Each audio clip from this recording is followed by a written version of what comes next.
فریدہ، تم پر کوئی گناہ نہیں ہے کہ اگر تم طلاق دے دو عورتوں کو اس سے پہلے کہ تم نے ان کو چھوا ہو، یعنی ان کے ساتھ کوئی خلوت تمہیں ملی ہو، او تفریضوا لہن فریضہ، یا تم نے مہر باندھا ہی نہ ہو، نکاح ہوا لیکن مہر کا ریفرنس نہیں آیا، باندھا نہیں گیا مہر اس کے اندر، تو وہ جو ہے اس صورت میں مہر جو ہے وہ معروف طریقے سے ہوتا ہے کہ جس خاندان کے اندر کی لڑکی ہے اس کی جو بھی بہنیں ہیں، کزنز ہیں، جو بھی ان کا مہر ہوگا وہ آٹومیٹکلی شمار ہو جائے گا، یہ ہے معروف طریقے سے جانا پہچانا۔ وَمَتِّعُوهُنَّ وَمَمَتِّعُوهُنَّ، تو پھر ان کو کوئی تھوڑا سا کوئی خرچہ ضرور دے دو، پھر بھی اس کے باوجود بھی مہر نہیں باندھا گیا تھا تو بھی ان کو کچھ نہ کچھ خرچہ جو ہے وہ ضرور دو۔ عَلَى الْمُوسِعِ قَدَرُهُ وَعَلَى الْمُقْتِرِ قَدَرُهُ، اب یہ جو خرچہ تمہیں دینا ہے یہ ہوگا تمہاری حیثیت کے مطابق، اگر تم کھاتے پیتے آدمی ہو تو پھر خرچہ بھی اپنی حیثیت کے مطابق کھاتے پیتے آدمی کی طرح دو، اور اگر تم کھاتے پیتے آدمی نہیں ہو، تنگ دست ہو، تو پھر تمہیں اجازت ہے کہ تم کچھ نہ کچھ تھوڑا بہت جو ہے انہیں دے دو، لیکن دینا پھر بھی پڑے گا۔ متاعًا بالمعروف، برتنے کا سامان ہوگا معروف طریقے سے، حقاً علی المحسنین، یہ اللہ کا حق ہے، لازم کر دیا ہے اس نے محسنین پر، احسان کی روش اختیار کرنے والوں پر۔ وَإِن طَلَّقْتُمُوهُنَّ مِن قَبْلِ أَن تَمَسُّوهُنَّ، اور اگر تم انہیں طلاق دو اس سے پہلے کہ تم نے انہیں چھوا ہو، وَقَدْ فَرَّضْتُمْ لَهُنَّ فَرِيضَةً، اور تم نے مہر باندھ لیا ہو، فَنِصْفُ مَا فَرَضْتُمْ، تو جو کچھ تم نے مہر باندھا ہے اس کا نصف واجب الادا ہوگا، الا ان یعفونا، سوائے اس کے کہ وہ خود ہی معاف کر دیں، او یعفو والذی بیدہ عقدۃ النکاح، یا وہ معاف کر دے جس کے ہاتھ میں نکاح کی گرہ ہے، یعنی مرد۔ مراد اس سے کیا ہے کہ یہ دو چیزیں ہیں، ان کو سمجھ لینا چاہیے۔ ایک ہے نکاح، نکاح سے آدھا مہر جو ہے وہ واجب الادا ہو جاتا ہے، یعنی صرف جب عورت جو ہے وہ ایک شخص کو اپنے شوہر کے طور پر تسلیم کرتی ہے تو اسی وقت شوہر کے ذمے آدھا مہر جو ہے واجب الادا ہو جاتا ہے، اور اگر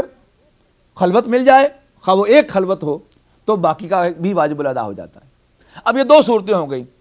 کہ خلوت نہیں ملی اور طلاق ہو گئی اس سے پہلے ہی کسی وجہ سے، تو اب آدھا واجب الادا ہے مرد پر، اب عورت کو اختیار ہے کہ وہ آدھا جو اس نے لینا ہے وہ بھی نہ لے، اور مرد کو بھی اختیار ہے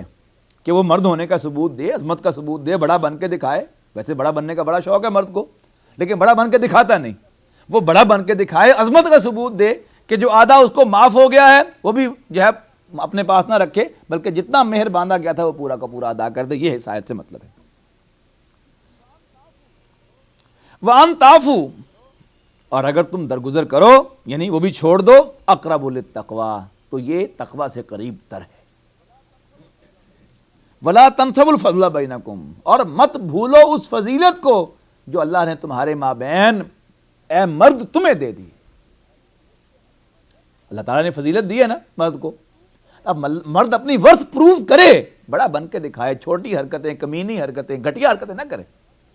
بڑا ہے تو بڑا بن کے دکھائے۔ یہ ہے اس آیت کا مفہوم۔ وَلَا تَنْسَوُا الْفَضْلَ بَيْنَكُمْ إِنَّ اللَّهَ بِمَا تَعْمَلُونَ بَصِيرٌ، بے شک جو کچھ بھی تم کرتے ہو اللہ تعالیٰ اسے دیکھتا ہے۔ حافظوا علی الصلوات والصلاۃ الوسطیٰ، اپنی نمازوں کی حفاظت کرو، والصلاۃ الوسطیٰ، بالخصوص درمیانی نماز کی، وقوموا للہ قانتین، اور کھڑے ہو جاؤ فرمانبرداروں کے ساتھ،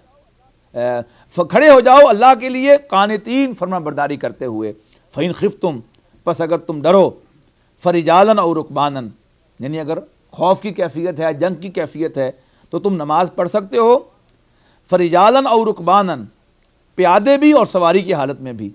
فَإِذَا أَمِنْتُمْ، بس جب تم امن میں آ جاؤ، فَاذْكُرُوا اللَّهَ كَمَا عَلَّمَكُمْ، تو اللہ کو یاد کرو جیسے اللہ نے تمہیں تعلیم دی ہے، مَا لَمْ تَكُونُوا تَعْلَمُونَ، وہ تعلیم جو تم پہلے نہ جانتے تھے۔